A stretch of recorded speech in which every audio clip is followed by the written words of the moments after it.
And a good Monday afternoon to you. Welcome on in to the Ameren, Illinois Lunch Show with Claibs and Joe here on claibsonline.com. I'm Joe Roderick, joined alongside by Mike Claiborne. And Claibs, as you can see, we are broadcasting from Mungenast Alton Toyota here in Alton, Illinois, 850 Homer Adams Parkway, and lots of cars, lots of sold signs on the cars here in the on the showroom floor. But there's still cars available. Yeah. That's the one thing we want to make sure people know. They still have a pretty good selection. And I think as we see this labor issue with the three major automakers, U.S. automakers, come about, cars are going to be even harder to find because none of these companies have enough inventory because of the part shortage and the supply chain issues. It might be a little harder to find. So you don't have to worry about that here because they have plenty of selection and the prices are going to be fair and very competitive. So you might want to look at that. One of the new cars they have right behind us. I think if I move this way, Claibs, right there. You can see it right there. It's the new Toyota Crown, brand new car here in 2023, and they have two of them here on the showroom floor. I don't know how many they have out there in the lot, but starting around $45,000 out here, 40 plus miles to the gallon, and a really nice looking car out there too. Miles to the gallon. This today. Yeah. Goodness. They do have them out here, the Toyota Crown, lots of different colors too. If you go online to altontoyota.com, see what they have here in stock. But as we've talked about here, Toyota kind of going and starting in that electric direction with a lot of their cars and coming out with some new models of it's here. cars as well. I mean, if you think you can dodge it, you sadly mistaken. It's here, the electric cars, and it'll be something that I think the major manufacturers, I think you've seen a slow pace because they want to make sure they got it right. There was one company who just, threw an iPad into a car and everybody had to run and try and copy it. Well, some of these companies decided, hey, you know what? Let's put our technology in there as well. And I think that we're seeing the fruits of that with, I think, better cars from an electric standpoint. So we are out here today, 850 Homer Adams Parkway. You can find them online at altontoyota.com. It's Mungenast Burkhart Alton Toyota, one of the title sponsors here of all of our shows on Claibs Online. Claibs, a lot going on this weekend, and we can just move the Cardinals down further on our list of topics to talk about if we even mention them at all on the on the show today. But here locally, the Ascension finally happened. We've been talking about it for months. You and I were out there on Thursday for the Pro-Am, hanging out with Nick Ragone and Ozzie Smith, and you were out there on Saturday. Perfect weather all weekend long for Nick Ragone and the folks at the Ascension. And congratulations to them on the job that they did. Obviously, the weather had a lot to do with it, but they had a good feel. Steve Flesch was a guy I don't think anybody was thinking about was going to win, but he ended up winning and winning big, set the course record. But I think overall participation was a lot of fun. You had a lot of different things they had going on with the little Pro-Am deal with Ozzie Smith, and Craig Berube, and Chris Pryor, and Robert Thomas. A lot of things going on that front. A lot of fun people out there. It was kind of a people watchers event as well because there wasn't much going on in town other than we had an exhibition soccer game on Saturday evening. But other than that, Cardinals are gone. Missouri was playing in Columbia. So it was a fun time to be out there. I think the attendance was exceeded what they had hoped for. And congratulations to all those guys. Now they can go back. They'll have meetings this week to kind of figure out where do we go from here. But, man, I think it was just terrific. And the golf was good. And what Nick was telling us, too, out there, the amount of people that reached out to him saying, hey, I want to be a part of this. Yeah. How can I want to come back and do this again. And, when you have successful weather, when the weather's nice and you have all the people out there, you're just going to get more and more of that as the years go on. And the other thing is playing that course, these golfers know the course now, and I think you'll see scores even go lower. We're seeing new guys come on the tour as well. So it's a fun event. And I'm a believer that the two people you can learn the best from as far as golf is concerned are watching the women play and watching the champions play. I don't have anything in common with Bryson DeChambeau. I don't have anything in common with the seniors, but at least I understand their pace, their tempo, their distance. I think that's what makes it fun to watch. And they're very gracious with their time as well. That's another fun thing about it. So it was a good week, and I'm looking forward to next year. And I will say this, as a casual golf fan, that I am, and just kind of watching the majors, following along with who the top guys are. For somebody my age, late 30s, there are so many names in there. When you hear senior PGA Tour, you think, I'm not going to know any of these guys. Just when you and I were out there on Thursday, I know we've heard the names the past several months talking about it, but then you get out there and you see the names and you're walking around the practice tees and you're seeing that, or you're seeing Colin Montgomery drive by and you're getting those flashbacks to when they were really good and prominent when in they their were. heyday. Yeah. But they still can golf the ball. Yeah. That's the thing. These guys all really good players. And there's a no-cut field, so everybody has a chance to play all 3 days. So we had a couple withdrawals. John Daly withdrew and Tom Lehman withdrew. But other than that, I think everybody else is pretty happy with how things worked out. What Daly withdrew? What was the reasoning for that? I saw a picture of him on the first tee with a Quick Trip, with a big cue from Quick Trip. I don't know. That's a whole other story for another day. The fact that he made it to St. Louis, that's a victory. He was kicking field goals the day before over Luther North. Yeah, he was kicking field goals. And he wasn't, in all fairness, he was a very accomplished football player and kicker in high school. So I think he wanted to just go over there and see if he still had it, and apparently he did. All right. Congratulations to all the folks out there. College week 2. NFL week 1. How much football did you watch this weekend? A lot. I watched a lot. And which one do we want to start with? I say we start with college. We start with college and go from there because, if anything, you mentioned Mizzou. They were at home, their first home game. They were in Columbia this weekend playing Middle Tennessee State. It was supposed to be a donor game. They were supposed to just kind of run away with it, get to work on stuff. And I think for Mizzou fans, that game was a lot closer than they would have wanted. Shouldn't have been that close. MTSU, good team. But they shouldn't have been that close to Missouri. Missouri's offense is a concern. The defense is really good. I like the defense. Offense is still a concern. Now, does that take time for them to get squared away? Offensive line wasn't very good. Quarterback was average. Running game was suspect. Now, Luther Burden had a pretty good game. He caught over 100 yards in passing. But overall, it just didn't seem like this is the Missouri that we feel is turning the corner. Now, granted, it's the second game. All right, let's not get too carried away. I think some of us look forward to finding them struggle so they can have something to talk about, but I don't think that's the case here. But I do think that they've got to make some improvements offensively and just open the door, man. Open the closet door and let's let it go. What are you saving it for? Just let it go. Let's see what you got. They have Kansas State this weekend. Yeah, that'll be a tough test. Yeah, that'll be. So if they haven't opened it up yet, maybe they're saving it for them. Yeah, I was going to say, is that something? I would hope. Listen, if they come out with that same game plan that they ran out the other day, there's going to be a lot of people concerned about the future of this program. These first, what do you want to see? What is it you want to see in these games like this? What makes it? I want to see quick strike offense. Mm-hmm. You got a legitimate receiver. You have an okay running game, but you got to keep these teams on your heels. And I think, and again, I don't want to compare them to what Colorado's doing because I think it's going to catch up to them with regard. They're not big enough up front. And Missouri's a little bit bigger. But the bottom line is you have to be a little bit more creative with your offense as far as getting people the ball. And Burden is your key guy. You got to get him the ball. And you got to make some other guys contribute a little bit more also. So, again, maybe they're sitting on some things. We'll see next weekend. And, if things go well, they'll compete.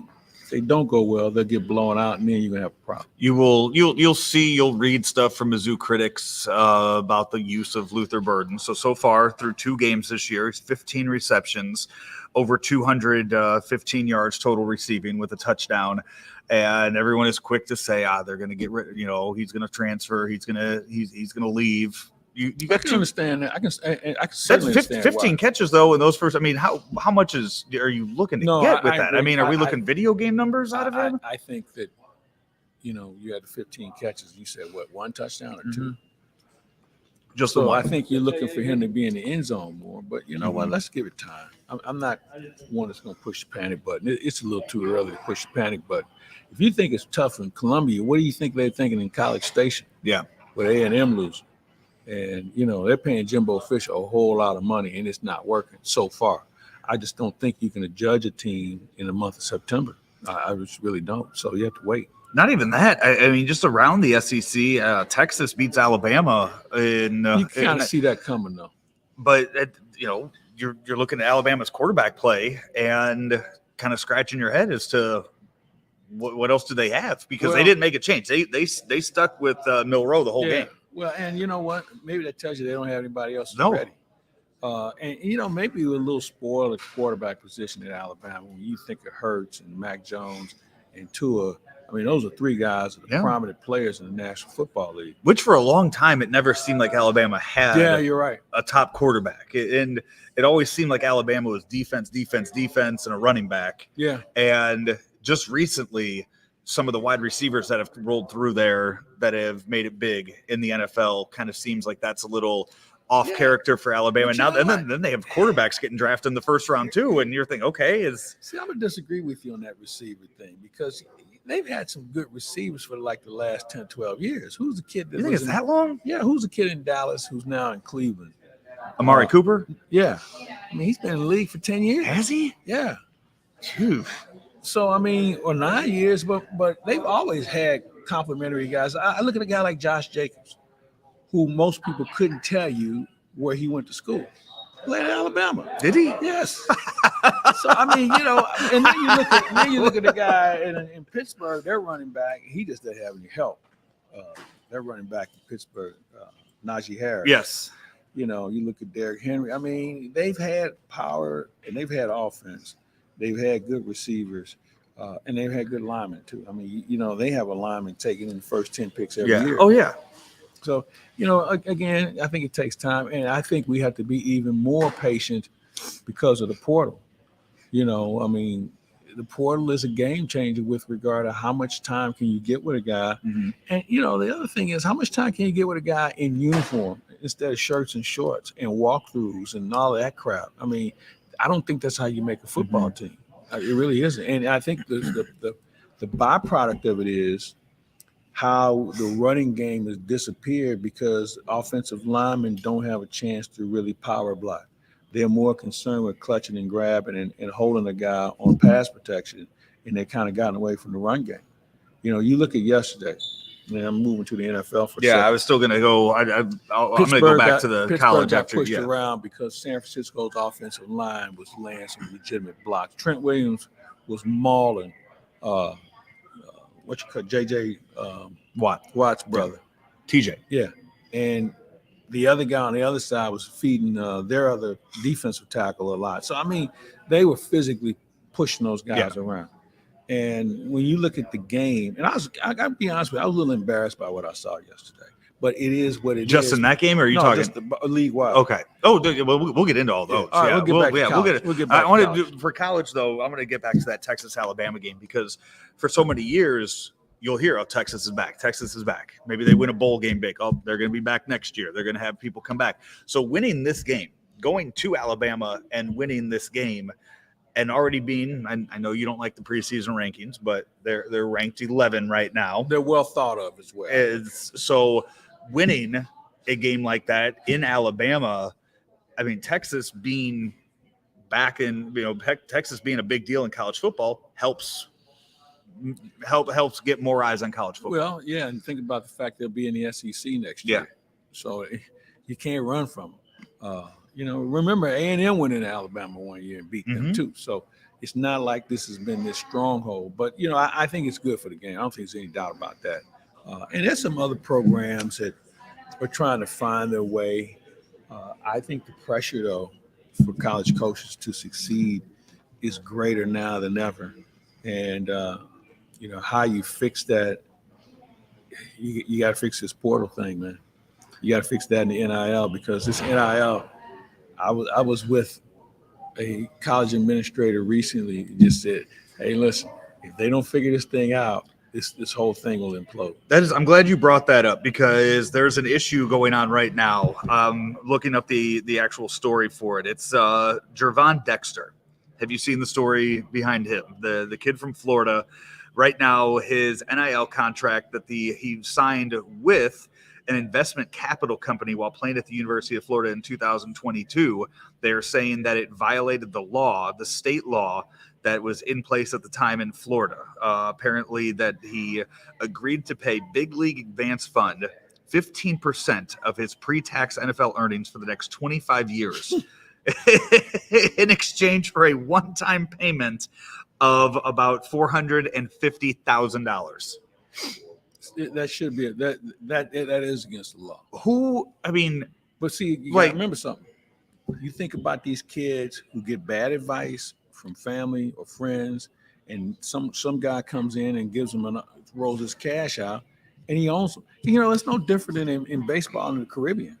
Those handlers in the Caribbean handle these guys and take so much money, and this is where the government's going to come into play. Mm-hmm. All right, it's just a matter of time before the government starts to set, because every state's setting their own laws.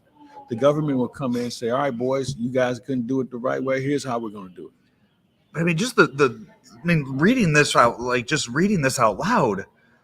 Who in there? This is like a shady uncle that just kind of pops in out of nowhere and just says, "Yeah, here you go, sign this." And So the deal was they gave him a one-time payment. $436,000 is what they gave him in 2022, and he signed it to say 15% of his pre-tax NFL earnings. So he signed his rookie deal. That's more than what an agent gets. Yeah, 4 years. That's 3 times. No, that's 5 times more than what an agent gets. Yeah, agent can only make 3%. Yeah. So that means his 4-year deal, $6.72 million that he signed with the Bears, that BLA would owe them $1 million over the lifetime of that deal. Then you know what? Here's the 2 words that really stood out there: pre-tax. Yeah. So we get ours before you give it to Uncle Sam. It's bullshit. Yeah. I'm fed up with it. I'm not a big fan of the government getting involved in everything, but I think somebody's got to step in and prevent these kind of people. Predators is what they are. Yeah. From taking advantage of these kids. And here's the other factor you're going to have to come into play. Who's paying these kids taxes? These kids, they're kids. Right. They got so many handlers that nobody's paying the taxes. Mm-hmm. There's going to be a guy that's going to get drafted, and he is going to have to write on the back of his signing bonus check out to the IRS because he didn't pay taxes from his NIL money. It's going to happen. It's going to happen. Yeah. So that's why we got to stop this now and reorganize it where it's fair for everyone. Because the kids getting taken advantage of. BLA did make a $5,000 contribution to the charity of his choice.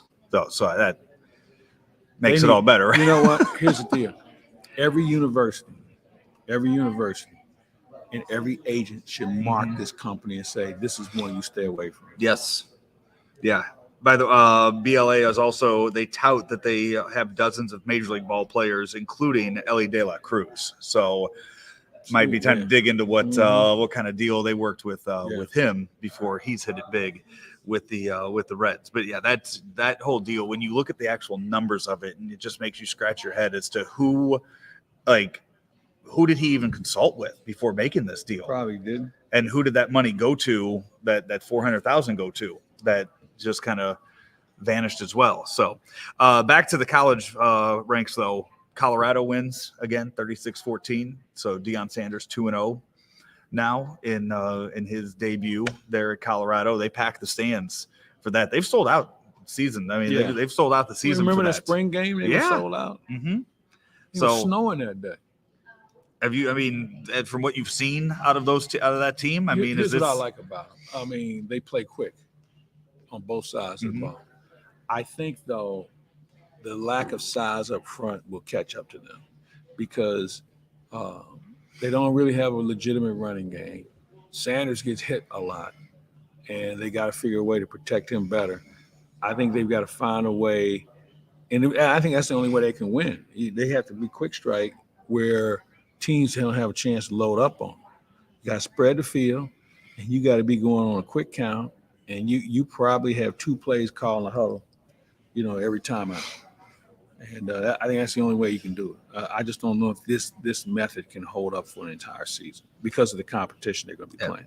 The only other outside of Alabama losing is the number 3 ranked team. The only other ranked team that lost this week that you've already mentioned, Texas A&M. They were 23rd ranked. going into the week, and they lose to Miami in their game. So outside of that, that's all you had as far as ranked teams losing in week 2. Again, nobody's playing anybody. No. I mean, it's nice that Texas and Bama played each other. You had a couple of others. You mentioned Miami and Texas A&M. Yep. But, everybody else is still playing blood donors. Now, it could get a little bit more intense this week. There are no ranked versus ranked teams this week. Really? Yeah. I'm looking at this for this week. I'm looking at it, and I mean, until I know the new top 25 hasn't come out yet, so I don't know who might slide in there in some of these cases. But it don't make a difference. you do start a few conference games. Yeah. This week. That's about. I mean, Penn State's playing Illinois this at week. Illinois, Yeah. But I mean, Illinois just lost to Kansas, so they got big problems. They do, and there's nothing. Yeah, there's nothing that's going to change from week to week. So I don't know how you kind of look at that and think that anything's going to get any better competition wise around college football. Let's take a break here. Come back and we'll dive into everything we saw in week 1 of the NFL season, and we will do so right here on the Ameren, Illinois Lunch Show with Claibs and Joe. It is claibsonline.com. Let me get this straight. Graybar is a distributor? Yep. For more than 150 years, we supported electrical and datacom projects all over the country. So you can get me products wherever and whenever I need them? Yep. Thanks to our expansive national logistics network. For any industry? Yep. From construction sites and industrial plants to schools, hospitals, and just about everything in between. So you could say Graybar is much more than a distributor? Yep. You could say that. They really do it all. Yep. When you need a hand powering, connecting, or maintaining your operations, join the thousands of professionals who rely on Graybar to help keep them up and running. Yep, Graybar does that. Back here, it is the Ameren, Illinois Lunch Show with Claibs and Joe here on claibsonline.com, powered by Ameren, Illinois and Graybar, driven by Mungenast St. Louis Acura, Mungenast Burkhardt Alton Toyota, and that's where we are today here on 850 Homer Adams Parkway in Alton, Illinois. Claibs week 1 of the NFL season. Still one game left to go tonight. Bills and Jets. And that's the one I'm looking forward to see. If you have Spectrum, they have come to an agreement with Disney and ESPN. Right. That game will be shown tonight. So it's going to be shown on ABC though, wasn't it? That the whole deal was it wasn't going to be shown. No, I thought ABC was going to carry the game. ABC always carries the game. They've done that for the past few years where it's on ABC and ESPN at the same time. But I think it was a Spectrum Disney ESPN thing, which I think also falls into the ABC. So, yeah, that game will be shown tonight. The Fox games on Fox were not shown on DirecTV yesterday. You know what I did? So I have an antenna. Yeah. And I just switched over to that and watched the games that way. It's criminal in what they're doing. I get it. They're fighting over money. But the dynamics of how we watch sporting events is going to change. We're already starting to see it with how baseball and the whole Bally's fiasco. And I think that there'll be some other outlets that will find a way, because it's the outlets against the providers, and the providers are in trouble right now. I mean, people are cutting the cable left and right, and the streaming services they really don't have a grasp on. So it's going to change a little bit more between now and next year. I know YouTube. Yesterday was the first time that YouTube. That was a disaster. I didn't see anybody. I didn't see anything one way or the other with it. I just know it was week 1 of Sunday Ticket. For that, what they should do on YouTube, what I'm surprised they didn't do, making the switch over to that. I know you can pay like month by month. I know you can do that. I know they also have a deal. If you're a college student, you could pay less. So there's probably a lot of parents out there who are using their kids' email accounts, school email accounts, to get those games on Sunday. They need to have it, which I also think the MLB needs to do the same thing. If you have a team, if you're an Eagles fan and you're in St. Louis and you want to watch the Eagles game, pay X amount of dollars and you get all the Eagles games. Eagles games that are on Fox and CBS. How has it not happened yet? For the amount of years that Sunday Ticket's been a thing. Same thing with MLB. If you're a Cardinal fan and you're living up in Seattle, you should just be able to pay and you get all the Cardinal games. Yeah, but I think they want to expose the rest of the league too. I mean, I think your notion is coming though.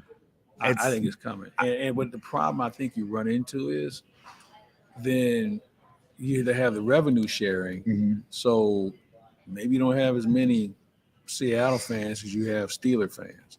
So when they get into revenue sharing, somebody's going to say, wait a minute, we're making more money than you, and I'm sharing the pot with you. And so I think they have to really walk through that. Isn't that already the case though with a lot of that? I mean, with you expose it even more, and somebody's going to cry foul here.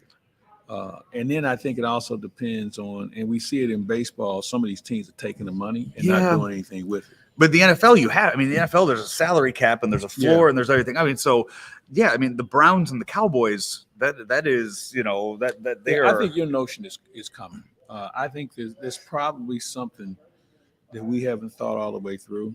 Is the reason why, because it makes common sense, right? But as we've learned, common sense doesn't always apply. I think you have started to see, and I notice it, and this is watching Red Zone, just strictly watching Red. I have not watched a game in 3 years now on just Fox or just CBS during the afternoon from 12 to 6. I just have the Red Zone channel on, and that's how I go about it. Yeah, I mean, people want instant results, but I watch the game to see how teams are being set up for something later.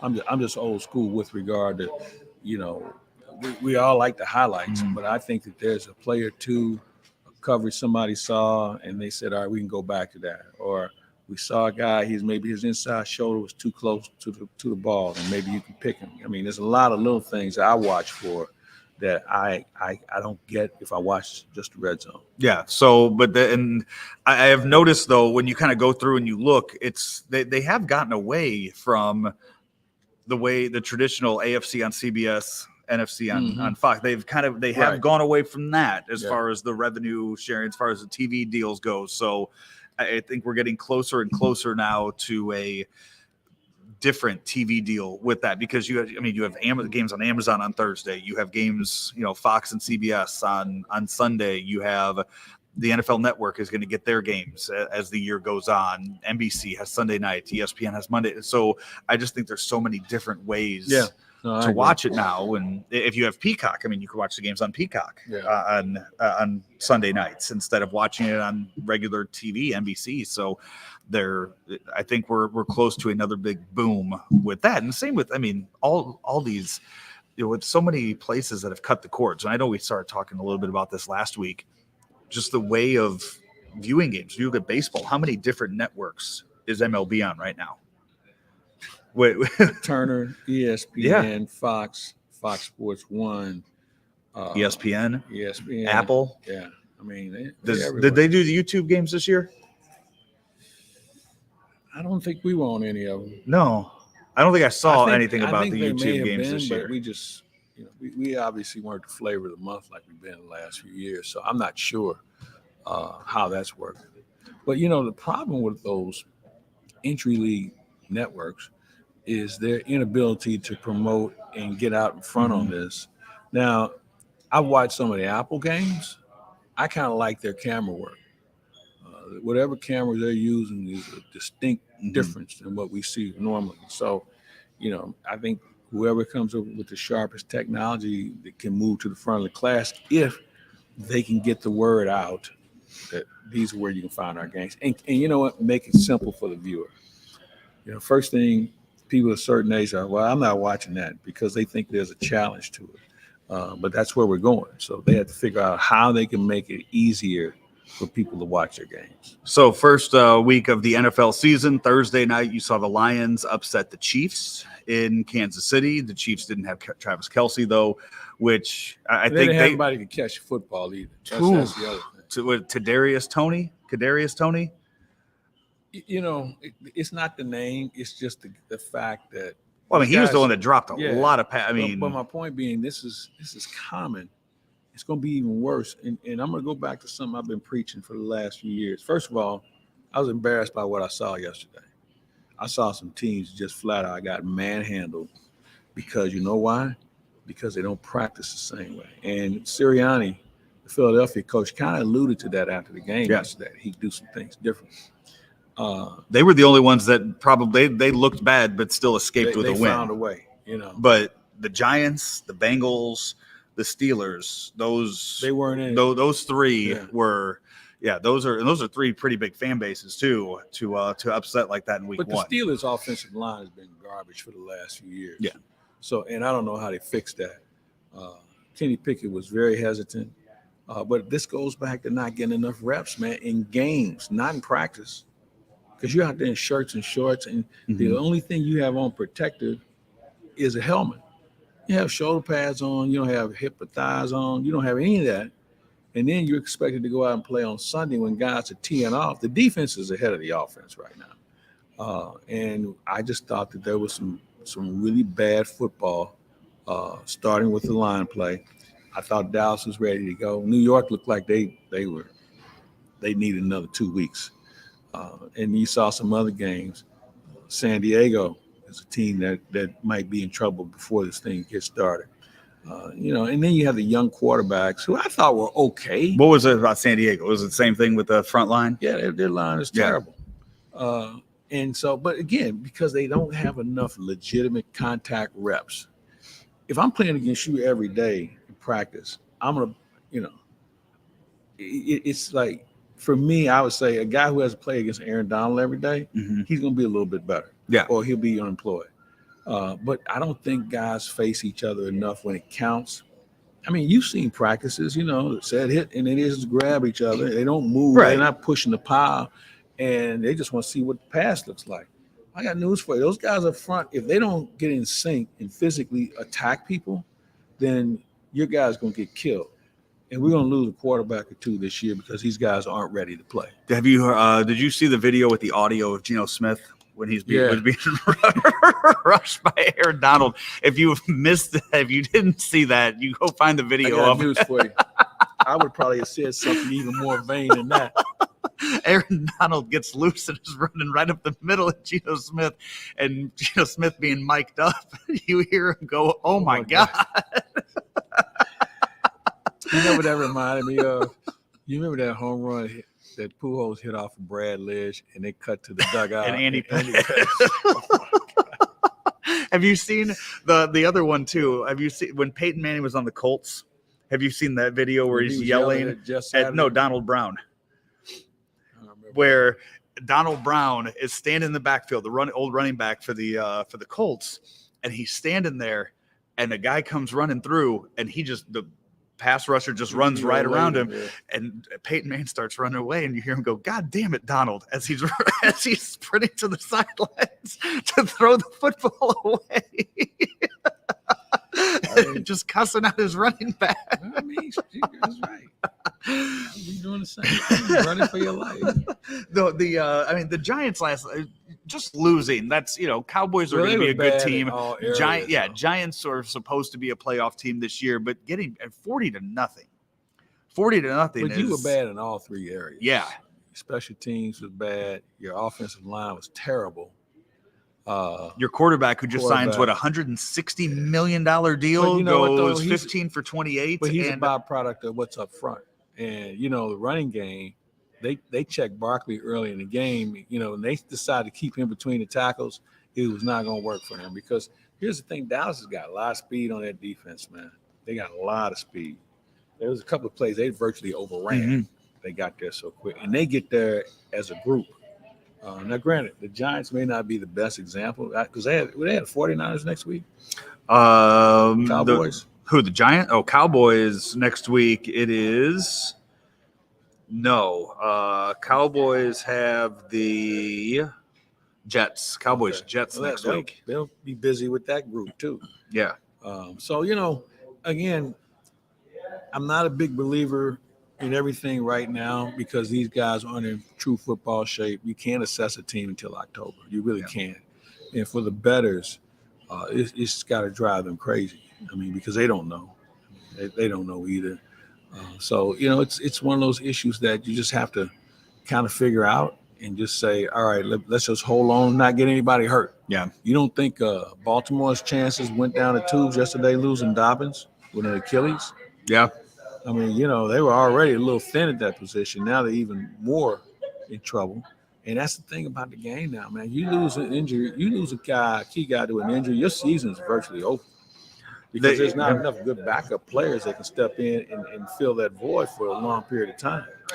You had the rookie quarterbacks yesterday. You had C.J. Stroud starting for the Texans. So let me stop you for a second on that. You know what all four of those guys had in common? What three of those guys had in common? They had no running game. Look at how many passes they all threw yesterday. I'm looking at Bryce Young, 38 passes for him yesterday in the game. Who else was it? It was Texans C.J. Stroud, 44 passes, and then the third one, Richardson from the Colts with 37 passes. That's too many. And none of those teams have running games. And now, the Colts could have a running game if they won't running have back one until the fifth week. Right. But the issue here is we've gotten so far away from it that you don't really appreciate until you don't have one. And they think they can throw it every down. And granted, it's great for fans. They love it. The numbers are good for fantasy players. But at the end of the day, if you don't have pass protection to go along with a running game, it doesn't make a difference. Somebody's going to get killed. The as just kind of jumping around game to game, another one, Baker Mayfield yesterday gets the win in his Tampa debut. They were kind of going over a list of names of quarterbacks that have started for three different teams, week one, 3 different years in a row, because Baker Mayfield back in 21 was the starting quarterback for the Browns. In 22 last year, he was starting quarterback for the Panthers. And now this year, starting quarterback for the Buccaneers. They said it's happened a few times, but the names they attached him to were Brett Favre and Kurt Warner. Were two of the other guys that have done he that. Ain't either. No, he's not. No. But still gets the win. And we've seen him do this in, first game he played with the Rams last year when they kind of jumped him over to the Rams. Won that game. Let it go, man. Kind of just wins that first game and then moves on from there. No, what I'm saying is they beat the Vikings, who I would have thought the Vikings would have been an NFC favorite. They got enough offense. They do. They got rid of Dalvin Cook, though. So as you talk about the running game with that. The guy they replaced him with isn't bad. I can't think of his name. Madison? I want to say it's Madison's who rushed them. Alexander Madison's who ran the ball 11 times for him yesterday. That's not enough. They only ran the ball 17 times yesterday. 3 of those were Kirk Cousins. Yeah, well, Cousins was throwing the ball well, and Jefferson, because Jefferson had a big day yesterday also. They had 2 guys that had over 100 yards. So, I mean, it's a passing lead. And it's great. It's great early in the year, but at some point you better figure out another way to block people and make them honest. Because what happens is you'll see teams say, you know what, we'll double up one of their best guys and we'll blitz, or we'll show them a look, and all of a sudden somebody goes unblocked, and then you got bigger problems. The biggest I guess team that impressed you the most in week 1, 49ers? Yeah. They physically punished the Steelers. Do you think you see anything out of the 2 teams tonight that would surpass what you saw out of the 49ers? They both have the ability to exceed what we saw. Yeah. They're both physical. Buffalo's a little small defensively. That's a little bit of a concern. But it's early in the year. The Jets' offensive line is starting to come together, but they have some work to do. They have a respectable running game, and they got some guys he can throw to that I think he trusts. We'll see what they look like under fire, though. So it should be. I'm looking forward to it being an entertaining game. Bills Jets tonight. That game is at MetLife. So they have the Saturday night game or the Sunday night game at MetLife. Monday night game at MetLife. That's tonight, and it'll be on ABC and ESPN. And if you have Spectrum, you can watch it. They came to a deal. Final break. We will come back. We are here at 850 Homer Adams Parkway, the home of Mungenast Alton Toyota. It's the Ameren, Illinois Lunch Show. Powered by Gray Bar, driven by Mungenast St. Louis Acura, here on claibsonline.com.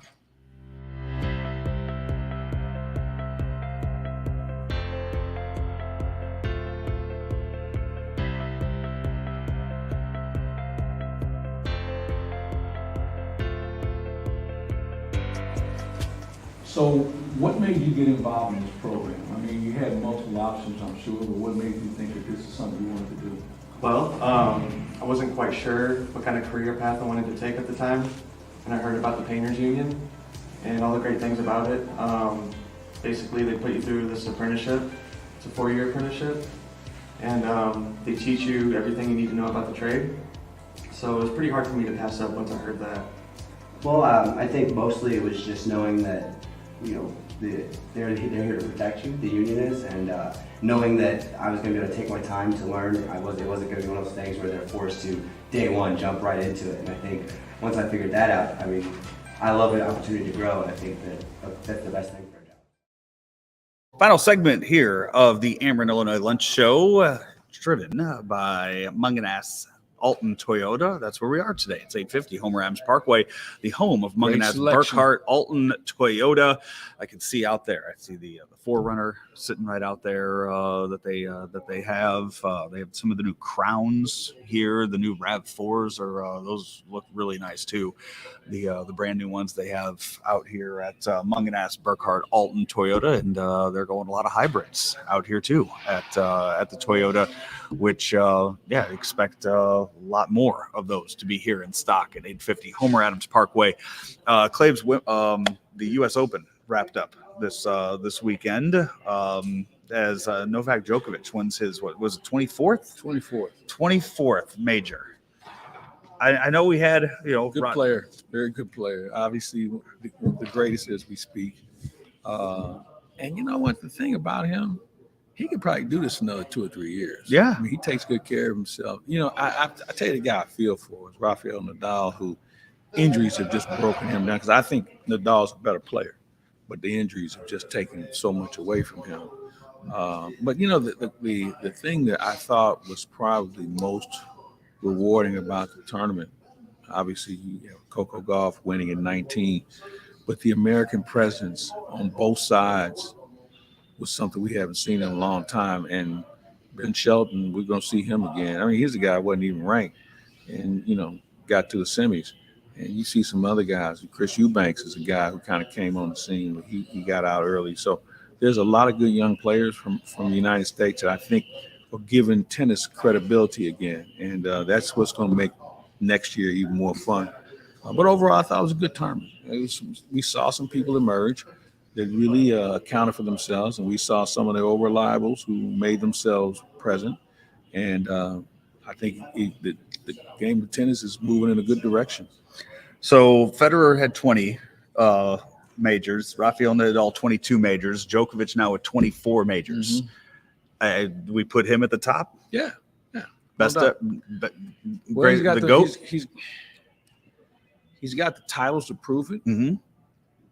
I'm always of the belief that the one sport is hard to really judge about greatness is tennis, because none of these guys stay around long. Yeah. I mean, kids burn out so early. So there's really not the go back and forth that we used to see, 20 years ago, 25 years ago, where you had 4 or 5 guys every week that you knew was good enough to beat you. Now I don't know if you can say that, because none of these guys can stay on top long enough. And the same can be said for women. But, if you look at titles, he's got more of them than anybody else. And he's beating who's out there, okay? Yeah. It's not like, he's ducking anybody. He's playing the other alleged best players in the world. So I got to tip my cap to him. Cardinals this week, still on the road, 3-city road trip. They played well in Atlanta. I don't think anybody Cincinnati. Thought that I thought when I saw the schedule, when I saw this series is coming up this week, there's 9 games that they're playing. I'm saying, how are they going to beat these guys? Can you take 2 out of 3 from Atlanta? You get 2 out of 3 from Cincinnati. That's right. I mean, people, I would say there were probably fans out there thinking 100 losses was a possibility. We've talked about it. Mm-hmm. Yeah, I didn't think 100 losses was in their DNA, but I didn't think the season was either. Right. When you think about how you see flashes that say, okay, this guy here looks like he can help next year. And then you see some others and you say, there's no way he can help this team next year. So there's got a lot of work to be done. The young players that we have, when you talk about winning, and Nolan Gorman and Walker, and those guys, they're the nucleus now. Yeah. And I have to feel that as much as he struggled early, Wilson Contreras will be a better catcher next year. His offense has been kind of what you were looking for. But there's a lot of work to do. But I think it's when they have 19 games left, and there's a lot of pride in that room, and I think guys want to finish strong and maybe be a spoiler. And the reason why I say that is they got 7 games with Milwaukee left. Mm-hmm. Yeah, they can make it interesting for Milwaukee, although Milwaukee might be pitching as well as anybody in baseball right now.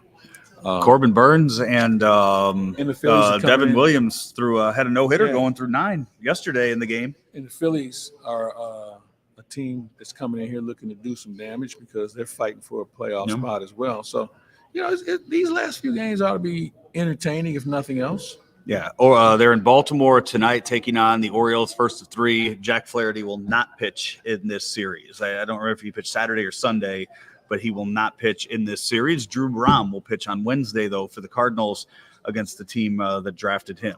He's got to figure out how to get to the 5th inning and stay there. He's been better with each game, but again, this is his first year. This is first month in the big league, so it takes time, and that's something we're going to have to get used to with certain people as far as their development is concerned. They're not going to be phenoms overnight, right? But if they get enough time and do the right thing, they can be very big contributors to what you're trying to do. The Adam Wainwright tomorrow starts again, looking for 199. We keep saying it. I'm not keep saying putting him out anything there else about it. There's been a couple of games where he pitched just well enough to lose, and then there were other games he wasn't even competitive. So I don't know what we can say that we haven't already said about what he's gone through this year. Yeah, we want to see him get across the finish line. Yes, he's running out of time.